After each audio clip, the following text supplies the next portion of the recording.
The climb that I took was a big climb. I started seeing a change. There's another product that these doctors want. They want working capital. That one loan took us today $18 billion in fundings.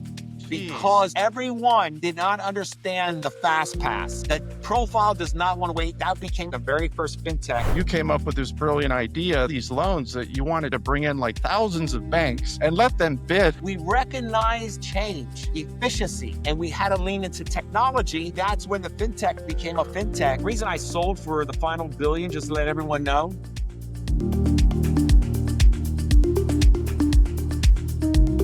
you had $1 billion valuation and you sold, and also a very difficult decision because you had there was three of you. You had a finance guy that you and your brother recruited. Your brother was doing ops, and you were really the heart and soul of the sales and business development effort. But at some point, you basically said, I've had enough. I've made enough.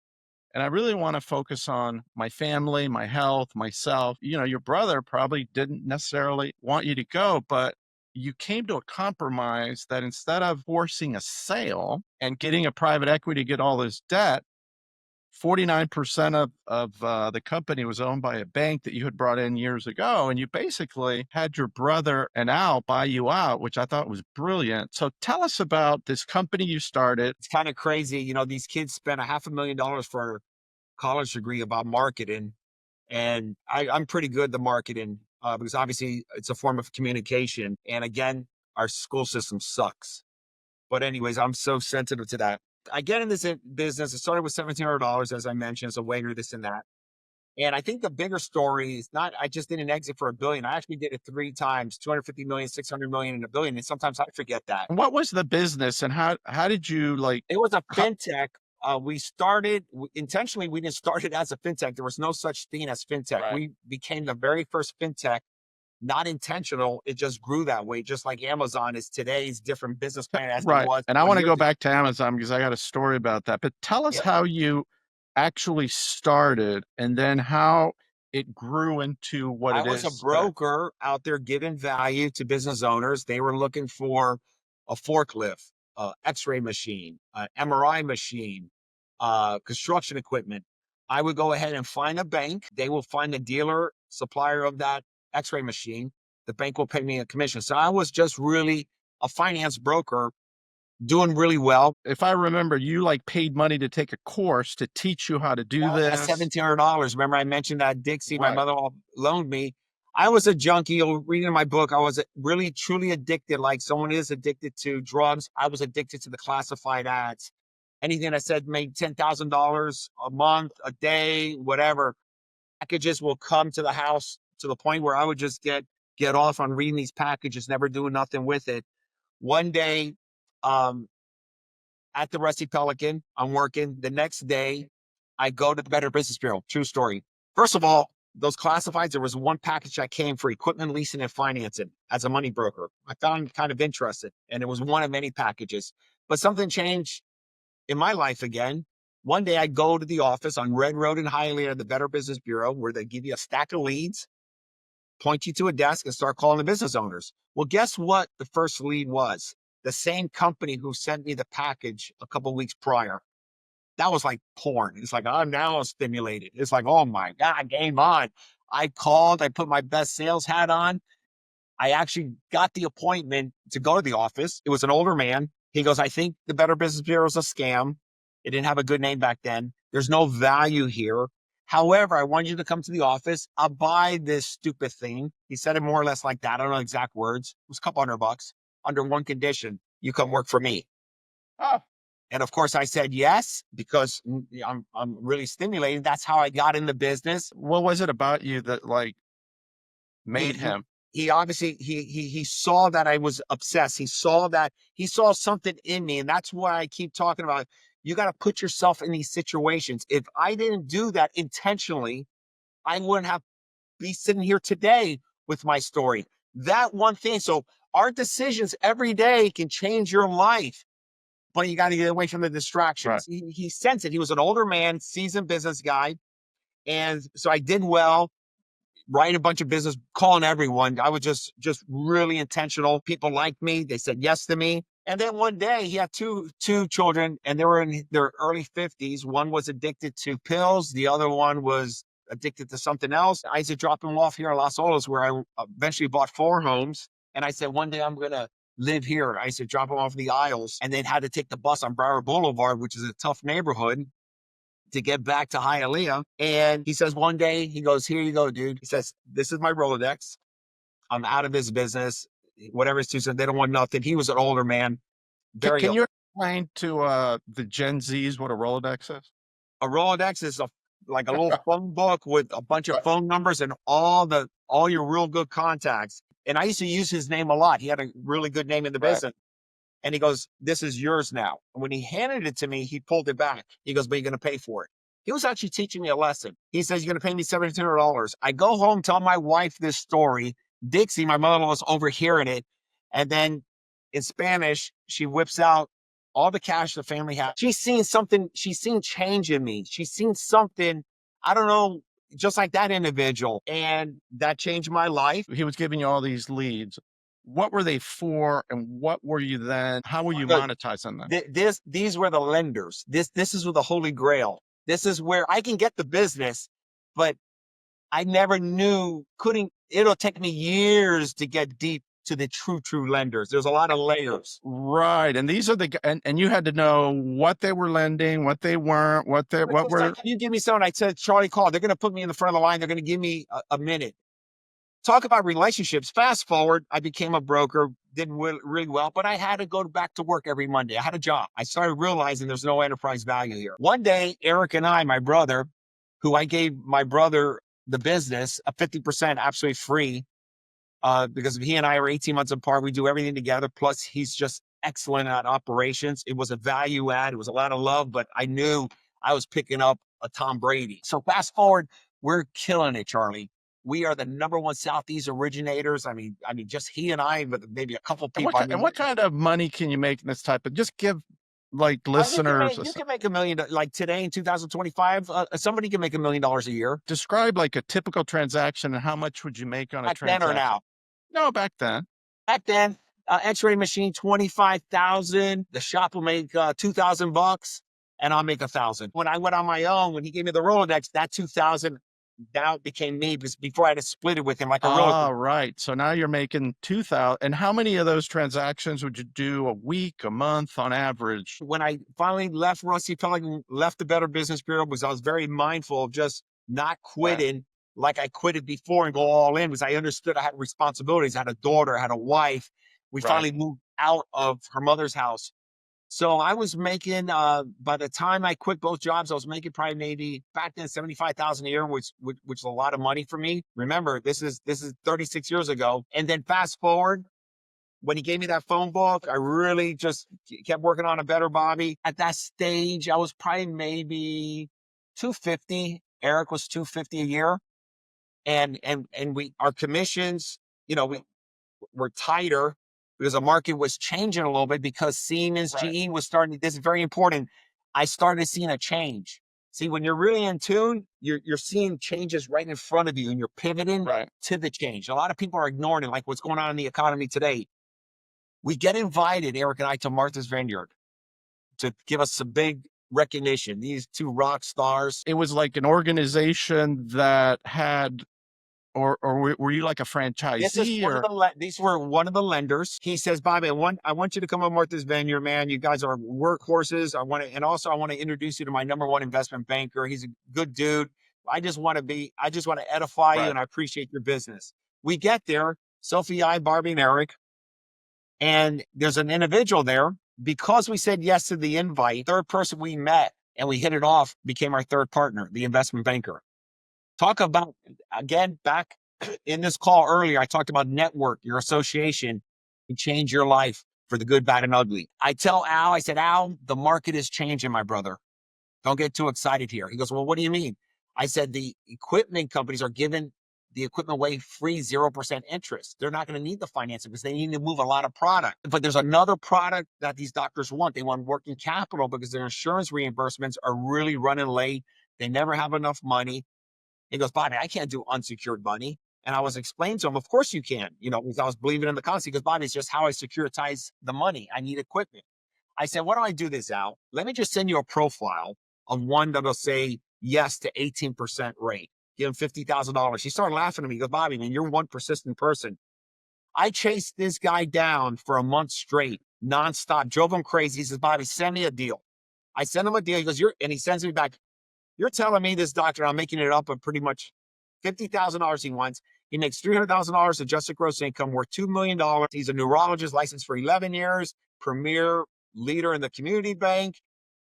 Why is he going to pay 18% by me when he can get 4% of the bank? I said, because you get it now, just like at Walt Disney, Pass, Federal Express. Nobody wants to wait. These doctors don't want to wait. He says, Bobby, man, let me just call a couple of banks and see what happens. He calls me about a week later. He goes, Bobby, I have a bank in Chicago that says, if this guy's willing to sign that type of term, and mind you, I didn't even speak to the doctor yet. It was just one of my whole profiles of my own file. I called him, and of course I sold him, and he took the money. That one loan took us today, that company that I sold today, $18 billion in fundings. Jeez. Because everyone did not understand the fast pass. The profile does not want to wait. That became a FinTech. FinTech right now, you go on your iPhone, you'll get money in 2 minutes. And we created a FinTech and didn't become a broker, became the largest lender, and onward and forward. I know at some point you guys made a decision to like focus on dentists and doctors and lawyers because they were like a higher quality credit. They're always doing good. That was the only reason I went after them, because I was so disappointed going through the ups and downs. But these doctors, these dentists, these OBs, and that was the only reason I did it, was because I wanted steady, ready consistency. Then another transition happened where you came up with this brilliant idea that there were some of these loans that you wanted to keep and you wanted to cherry pick, and you decided to hire someone to create this auction platform where you had this idea to bring in like thousands of banks and let them bid for the stuff you didn't want. Because to me, that is brilliant. That's the real FinTech. When did you do it? It was done because we were forced to do it, meaning that we had a few salespeople hitting the country, going to the Midwest, visiting all these community banks, but it wasn't scalable because it was folders, it was all this old school stuff. We said there had to be a better way. Why don't we just create a platform and put all the files and copies this way? Instead of going to the bank in Wisconsin, they get online, preview the entire file, say yes or no they want to buy it. So it started working, and we said, you know what? Why don't we send the same file to many different banks, and maybe, who knows, maybe the banks will compete on it and their coupons will get cheaper and we make a larger spread. Sure enough, it took off. And that's when the FinTech became a FinTech. We started getting all digital, all automated on the borrower side, lender side. We started building a very strong balance sheet because, again, we recognized a change, efficiency. We needed more efficiency, and we had to lean into technology. And that's the only reason we did it, because it was costing us too much money to fly these son of a guns around the country to wine and dine them. And all along, the bank just wants yield, they want loans. What year did that happen? Oh, wow, many years ago. I'm going to guess 16 years ago. We were the very first FinTech. FinTech now is a very loose word. And the reason I sold for the final billion, just to let everyone know, I have 3 grandchildren. Lily, who's 6 weeks old, our 3rd grandchildren now, our grandchild, are fresh off the press. Brandon, my son, our son, who's going to be 29 in July, and his lovely wife, they just had their baby. And then my daughter, remember the little Pee-wee and the Mustang? Yeah. So she's 34 years old. Her and her husband, Eddie. They have Ocean, who's 9.5 years old, and Oakley, who's 6. When Oakley came 6 years ago, and this June will be 6 years since I've exited, I said, you know what? Remember, I kept talking about becoming that better version of Bobby, and it's not all about money. That started compounding, and that's 100% right. I wanted more time with my family, who matters the most to me in my life. The climb that I took was a big climb. And now I want time, invest my time with my family. Now we have our private family office. We have multiple different investments. We have $750 million in real estate that we've been investing way before we even started before we sold the first slice, we were investing our money.